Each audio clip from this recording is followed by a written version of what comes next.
Hello नमस्कार मेरे प्यारे बच्चों, कैसे हैं आप। आशा है, उम्मीद है कि आप अच्छे होंगे, स्वस्थ होंगे, मस्त होंगे और आपकी पढ़ाई अच्छी तरह से चल रही होगी।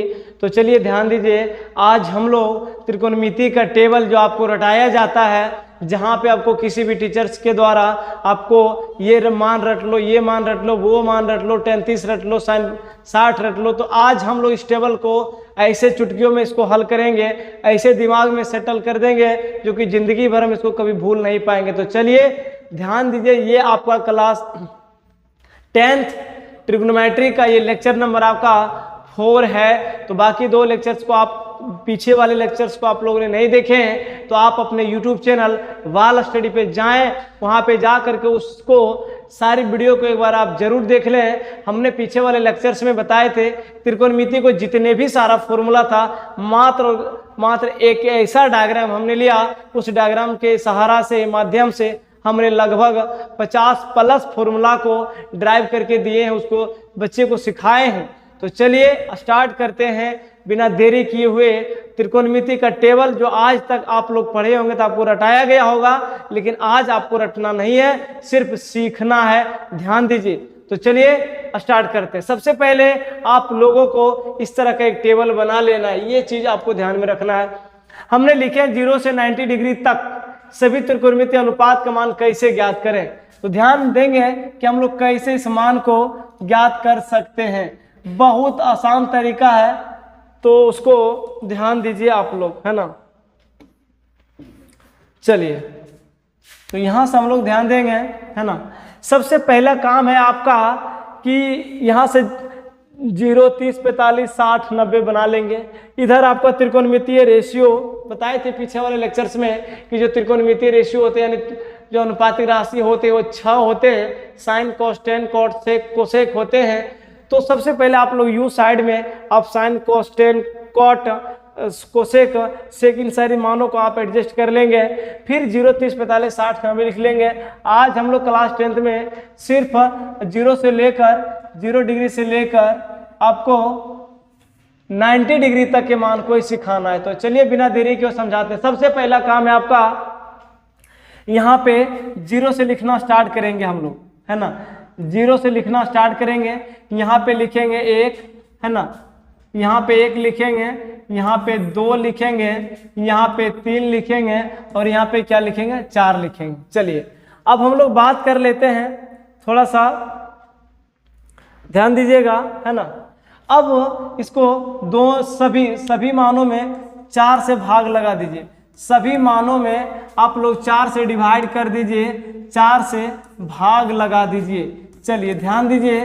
तो सबसे पहले हम लोगों ने इसको 0 से लेकर 0, 1, 2, 3, 4 माने थे और सभी में 4 से हम लोगों ने क्या कर दिए, भाग लगा दिए। 2 काम।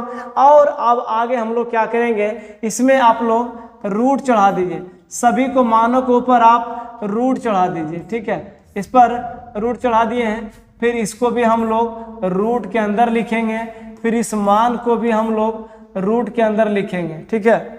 चलिए इस मान को भी हम लोग रूट के अंदर लिखेंगे और इस मान को भी हम लोग रूट के अंदर लिखेंगे। सबसे पहले क्या किए, फिर से वो रिपीट करते, 0, 1, 2, 3, 4 लिखे। फिर आपका 4 से सभी मानों में, 4 से सभी मानों में डिवाइड कर दिए, भाग लगा दिए।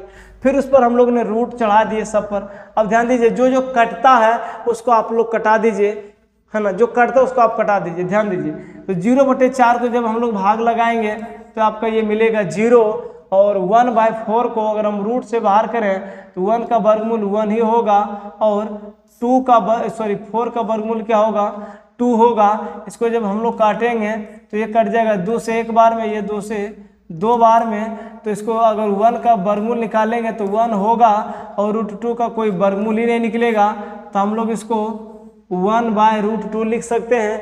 अब ये दोनों में 3 का कोई वर्गमूल नहीं निकलेगा तो रूट के अंदर छोड़ देंगे और ये 4 का वर्गमूल क्या होगा, 2 होगा। चलिए अब यहाँ से ध्यान दीजिए, 4 का वर्गमूल 4 ये कट जाएगा, तो यहाँ से हम लोग 4 को एक बार में कटेगा तो और 1 का वर्गमूल भी क्या होगा, तो 1 होगा। बहुत मजेदार ये ट्रिक है, आपको बहुत अच्छे तरह से समझ में आएगा, ठीक है। तो सबसे पहले हमने क्या किया, 0 1 2 3 4 लिए, सभी मानों में 4 से भाग लगा दिए, फिर सभी के ऊपर हमने रूट चढ़ाए, जो कट रहा था उसको हमने कटाया और फिर उसके वर्गमूल को निकाल के रूट से बाहर कर दिए। चलिए अब हम लोग ध्यान दिया जाए।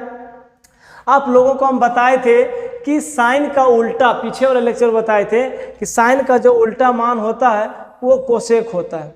साइन का उल्टा कोसेक होता है ना, कोस का उल्टा सेक होता है और टेन का उल्टा क्या होता है, कोट होता है। आप बताइए, उल्टा करना है, डायरेक्ट उसका मान को क्या करना है, उल्टा कर देना है। तो चलिए, या है ना, पहले इतनी बात समझ में आ गई कि साइन का उल्टा कोसेक, कोस का उल्टा सेक और टेन का उल्टा क्या होता है, कोट होता है।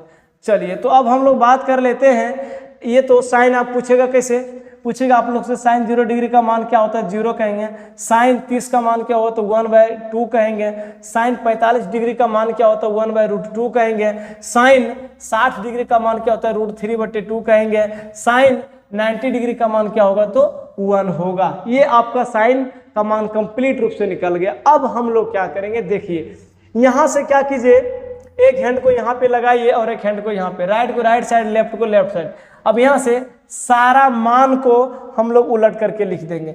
जो इसको, जो 90 डिग्री, साइन 90 डिग्री का मान है यहाँ पे, तो कोस 0 के पास लिखेंगे। इसी तरह से सारा मान को उल्टा करके लिखिए। देखिए ध्यान दीजिए कैसे लिखना है। तो इस मान को सबसे पहले यहाँ ला करके आप लिख दीजिए, 1 हो गया। अब ये साइन 60 का मान को 30 के पास लाइए, है ना, √3/2 हो गया। अब ये तो बीच में है तो बीच में ही रह जाएगा, है ना, बीच में रह गया 1/√2। अब ये साइन 30 का मान को 60 के पास लिखिए, तो ये होगा 1/2 होगा, ठीक है। साइन 30 का मान हो जाएगा आपका 1/2। अब साइन 0 डिग्री को मान को, जब साइन 90 डिग्री को मान को आप कोस 0 के पास लिखे हैं, तो साइन 0 डिग्री का मान कोस 90 के पास लिखिए, ठीक है। तो यहाँ से इसको हम लोग लिखेंगे 0। अब देखिए कोस भी निकल गया। देखिए पूछा जाए कोस 0 डिग्री का मान क्या होगा, तो 1 होगा। कोस 30 का मान क्या होगा, √3/2 होगा। कोस 45 का मान क्या होगा, तो 1/√2 होगा। कोस 60 का मान 1/2 होगा और कोस 90 डिग्री का मान क्या होगा, तो 0 होगा। चलिए अब हम लोग आगे बात कर लेते हैं। ध्यान दीजिए, है ना, कि साइन 45 डिग्री पे साइन और कॉस का मान आपस में इक्वल होता है। साइन 45 डिग्री पे साइन और कॉस का मान क्या होता है, इक्वल होता है। चलिए, तो साइन का उल्टा भी आप लोगों को हम बताए थे कोसेक होता है, तो इसका जस्ट आप उल्टा करते जाइए। तो 0 इसके नीचे नहीं कुछ है तो क्या है, 1 है ना, इसके नीचे नहीं कुछ है तो क्या है, इसको जब हम लोग उल्टा करेंगे तो क्या होगा, 0/1 होगा, है ना, 0/1 होगा। तो यहाँ से हम लोग इसको लिखेंगे, है ना, इसको जब हम लोग लिखेंगे तो ये क्या होगा आपका, इसका मान है ना 1 लिखिए, ठीक है। सॉरी, इसका मान 0/1 करेंगे तो ये होगा आपका इन्फिनिटिव होगा, ठीक है। अब यहाँ से हम लोग बात करें 1/2 है तो इसको हम लोग लिखेंगे, है ना, 1/2 को पलटी करेंगे तो 2 होगा, ठीक है। इसको हम लोग लिखेंगे यहाँ से √2 लिखेंगे, क्योंकि 1/2 है। तो साइन 45 का मान 1/√2 है, तो √2 ऊपर जाएगा और 1 नीचे आएगा, है ना। तो इसको नीचे √2/1 लिख सकते हैं, लेकिन 1 को नीचे में लिखने से कोई फायदा नहीं है। चलिए अब यहाँ से ध्यान दीजिए, इसको 2 को ऊपर कर दीजिए और √3 को नीचे कर दीजिए, है ना। तो यहाँ से लिखेंगे हम लोग 2/√3, ठीक है। अब यहाँ से इसको 1 का नीचे में नहीं कुछ है तो 1 है, और 1 को हम लोग फिर पलटी करके लिखेंगे तो भी क्या मिलेगा, 1 मिलेगा। तो यहाँ से 1 आप लिखिए या ना लिखिए, उस पर कोई फर्क पड़ने वाला नहीं है। चलिए, तो कोस का भी मान कंप्लीट हो गया। चलिए ध्यान दीजिए, कोस का, सॉरी, साइन का हो गया कंप्लीट, कोस का कंप्लीट हो गया, कोसेक का मान कंप्लीट हो गया। अब हम लोग कोस का उल्टा आपको बताए थे सेक, तो कोस का उल्टा क्या होता है, सेक होता है। तो इसके नीचे ने कोई तो 1 है ना, इसको जब पलटी करेंगे तो 1 ही होगा। चलिए, ये आपका कोस 30 का मान 2/√3 है, तो जब कोस 30 का √3/2 है, इसको 2 ऊपर ले जाइए, √3 को नीचे ले आइए, है ना। चलिए अब हम लोग बात कर लेते हैं, कोस 45 में 1/√2 है, तो ये होगा आपका √2 होगा, क्योंकि इसके नीचे में 1 होगा, क्योंकि पलटी करेंगे तो √2 ऊपर चला जाएगा, 1 नीचे आएगा, तो 1 नीचे में लिखिए या ना लिखिए उससे कुछ फर्क पड़ने वाला नहीं है। ठीक है, चलिए अब इसको भी 1/2 है ना, कोस में 1/2 है, क्योंकि बताए थे कोस का उल्टा सेक होता है, तो उसको उल्टा करना है, तो कोस को हम लोग क्या लिख सकते हैं ना, 1/2 है, इसको सिर्फ 2 लिखिए, है ना। अगर आप 1 लिखते हैं इसके नीचे तो 1 लिखने से कोई फायदा नहीं है। ठीक है, चलिए अब यहाँ से 0 को उल्टा करेंगे तो क्या मिलेगा, 0 के नीचे नहीं कुछ है तो क्या है, 1 है। अब इसको 1 को जब हम लोग ऊपर ले जाएंगे, 0 को नीचे लाएंगे, तो 0 से जब भी किसी संख्या में भाग लगाया जाता है तो उसका मान क्या होता है, इन्फिनिटिव होता है, तो हम लोग 1/0 को इन्फिनिटिव ही लिखेंगे। चलिए, तो इस तरह से है ना, इसको हम लोग अनंत भी कहते हैं, है ना।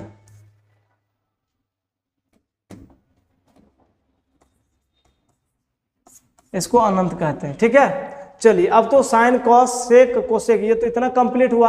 अब बच गया 10, बच गया क्या, 10। अब आप लोग वो फॉर्मूला को याद कीजिए कि tan थीटा में हम लोग फॉर्मूला बताए थे आप लोग को, है ना। tan थीटा बराबर बताए थे साइन थीटा बटे कॉस थीटा, साइन थीटा बटे कॉस थीटा, ये फॉर्मूला आप लोग को पीछे वाले लेक्चर में बताया गया था। तो अगर 10 का कॉलम को पूरा करना है तो कैसे पूरा करेंगे, ध्यान दीजिएगा। यहाँ से साइन ऊपर में है, कॉस नीचे में है, यहाँ भी देखिए साइन आपका ऊपर में है, कॉस नीचे में है, तो बताइए यहाँ से हम लोग इसके नीचे तो 1 लिखना ना लिखना कोई बड़ी बात नहीं, इसको हटा ही दिया जाए, है ना। चलिए,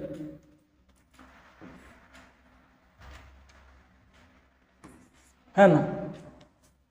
तो साइन का अगर पूछा जाए कि tan 0 डिग्री का मान क्या होगा, तो साइन 0 डिग्री का मान धर के cos 0 डिग्री का मान धर के हम लोग क्या करेंगे, भाग लगाएंगे। तो इसके नीचे भी 1/1 है, आप 1 लिखिए या ना लिखिए इसमें तो कोई फर्क पड़ने वाला है नहीं, तो cos 0 डिग्री का मान 1 ही रहने दीजिए। ठीक है, अब भाग लगाइए, यहाँ पे 0/1 होगा, है ना। यहाँ पे क्या होगा, ध्यान दीजिएगा, साइन 0 डिग्री का मान कितना है, 0, और cos 0 डिग्री का मान कितना होता है, 1, क्योंकि tan बराबर फॉर्मूला साइन बाय कोस होता है, तो दोनों का 0 डिग्री का मान लगा करके भाग लगाइए, इसका मान क्या होगा, 0। तो हम लोग tan 0 डिग्री के मान में क्या भर देंगे, 0 भर देंगे। अब आगे हम बात कर लेते हैं इसी तरह से सारा। ठीक है, इसको भर दिए। चलिए अब हम लोग बात कर लेते हैं, अब हम लोग ध्यान देंगे कि 30 डिग्री में, तो 30 डिग्री में क्या लिखे, 1/2 भागा और √3/2। तो देखिए ये आपका 1/2 और ये 2 ऊपर जाएगा, ये √3 नीचे आएगा, 2 से 2 कट जाए क्या हो जाएगा, 1/√3। किस में, tan 30 का मान हो जाएगा आपका 1/√3। चलिए अब हम लोग tan 45 का मान को कैसे भरेंगे, सेम इसी तरह से एक ही फॉर्मूला पे आप लोग भाग लगाते जाए या टेबल को कंप्लीट कर लीजिए। ठीक है, चलिए ध्यान दीजिए। तो साइन अब 45 डिग्री का मान कितना लेंगे, ठीक है, साइन 45 डिग्री का मान है आपका 1/√2। ठीक है, तो 1/√2 भागा cos 45 का मान भी कितना होता है, 1/√2। तो ये दोनों कट करके क्या देगा, 1। तो यानी tan 45 डिग्री का मान कितना हो गया आपका, 1 हो गया। अब हम लोग बात कर लेते हैं इसी तरह से सारा मान, है ना। तो tan 60 डिग्री का मान ध्यान दीजिए, tan 60 डिग्री का मान बताइए, साइन पहले 60 का लिखिए, साइन 60 का मान √3/2 है, √3/2 है, और cos 30 का मान कितना है, 1/2 है। तो इसको ध्यान दीजिए, √3/2 और ये 2 ऊपर जाएगा, 1 नीचे आएगा, तो 2 से 2 कट जाएगा, क्या बचा, √3। तो tan 60 का मान कितना होगा, √3 होगा। चलिए अब हम लोग बात कर लेते हैं साइन 90 का मान 1 है और cos 90 का मान कितना है, 0 है। तो इसके नीचे तो 1 ना लिखना है, अब तो 0 ही मान है इसका, है ना। 1 लिखिए या ना लिखिए कोई फर्क पड़े वाला नहीं है। तो चलिए अब हम लोग tan 90 डिग्री का मान को कैसे निकालेंगे, ध्यान दीजिएगा। तो पहले बताइए साइन 90 डिग्री का मान कितना है, 1 है, और cos 90 का मान कितना है, 0। जब 0 से किसी भी में संख्या में भाग लगाते हैं उसका मान कितना होता है, इन्फिनेटाइव होता है। तो हम लोग इसको अनंत लिख सकते हैं, है ना, परिभाषित लिख सकते हैं, है ना। चलिए ध्यान दीजिए, तो इस तरह से 10 का कंप्लीट हो गया। अब हम लोग क्या करेंगे कि क्वोट को कैसे कंप्लीट करेंगे। जब आप लोग को बता ही दिए कि 10 का उल्टा क्वोट होता है तो उल्टा कीजिए ना। मान लीजिए कि ये 0 रुपया है, इसके पास 0 रुपया है, तो 0 रुपया का उल्टा क्या हो सकता है? वो अमीर हो सकता है। अमीर का मतलब इन्फिनिटिव हो सकता है, अनंत हो सकता है। क्यों होगा, कैसे होगा? देखिए 10 0 डिग्री को जब हम लोग इसको उल्टा, इसके नीचे में कुछ तो 1 है तो हम इसको क्या लिखेंगे? 1/0। और 0 से अगर संख्या में भाग लगाया जाता है तो उसका मान क्या होता है? अनंत हो जाता है, इन्फिनिटिव हो जाता है। तो इसका हम लोग, है ना, इसका मान को हम लोग अनंत लिख सकते हैं। चलिए आगे ध्यान दीजिए। अब हम लोग क्या करेंगे, इसको फिर से, इसको 10 का 0 हो गया, 30 में आइए। 10 30 का मान कितना लिखा है? 1/√3। तो √3 को ऊपर भेज दीजिए, 1 को नीचे लाइए। तो 1 से भाग लगाने से उसको क्या फर्क पड़ेगा? कुछ नहीं, हो गया। अब 1 का उल्टा 1 ही होगा, रहने दीजिए इसका, ठीक है। अब यहाँ से √3 है, इसके नीचे न कुछ तो 1 है, तो 1 ऊपर जाएगा, √3 नीचे आएगा। तो हम इसको लिख सकते हैं 1/√3 लिख सकते हैं। चलिए 1 यहाँ पे लिखिए या ना लिखिए, कोई फर्क पड़ने वाला नहीं है, ठीक है। चलिए अब यहाँ से हम बात कर लेते हैं, ये अनंत है ना। 10 90 डिग्री का मान होता है इन्फिनिटिव, अनंत, अपरिभाषित, है ना। इसको हम लोग अपरिभाषित भी कहते हैं, इसको हम लोग अपरिभाषित भी कहते हैं। तो ये अनंत है तो इसका मान हो जाएगा 0, है ना। इसका मान क्या होगा? 0 हो जाएगा। तो चलिए इस तरह से आज हम लोग त्रिकोणमिति का टेबल कंप्लीट रूप से देख लिए हैं। तो जिस बच्चे को अगर अच्छा लगे, समझ में आए, तो इस वीडियो को आप लोग शेयर, लाइक, सब्सक्राइब इस चैनल को जरूर कर दीजिएगा। तो आज का ये त्रिकोणमिति का लेक्चर कंप्लीट होता है। एक और है टेबल बताने का तरीका। जिन बच्चों को लगे कि सर आप उस तरीके को भी, टेबल को हमको बना के दीजिए, बता दीजिए, तो वो बच्चे हमको कमेंट करके बताएं कि इस टेबल, इस तरीका से भी टेबल और कोई है तो बता दीजिए। मेरे पास एक और तरीका है जिससे हम उस टेबल को बता सकते हैं बच्चों को। तो ये तरीका अच्छा लगा, दूसरे तरीका आप लोगों को सीखना है तो कमेंट बॉक्स में जरूर आप कमेंट करके हमें बताएं, ताकि हम उस टेबल को भी आप लोगों तक पहुंचा सकें। चलिए आज का सेशन, आज का वीडियो, आज का लेक्चर, आज का क्लास यही समाप्त होता है। एक आवश्यक सूचना कि वाल स्टडी यूट्यूब चैनल पे एक नए बैच लॉन्च हो चुका है। आप लोग उस बैच को जरूर ज्वाइन करें। मात्र वो बैच आपको 199 रुपीज़ में मिल जाएगा। वहाँ पे आपको एग्जाम से पहले, बिहार बोर्ड एग्जाम से पहले सारा सिलेबस को एक सिस्टमेटिक ढंग से कंप्लीट कर दिया जाएगा। वहाँ पे आपको टेस्ट मिलेगा, नोट्स मिलेगा, सारे अनुभवी शिक्षकों के द्वारा आपको, सारे टीचर्स के द्वारा आपको लाइव क्लास मिलेगा। तो उस बैच को परचेस करना ना भूलें और अपने दोस्तों को भी साझा करें। तो चलिए, जय हिंद, जय भारत।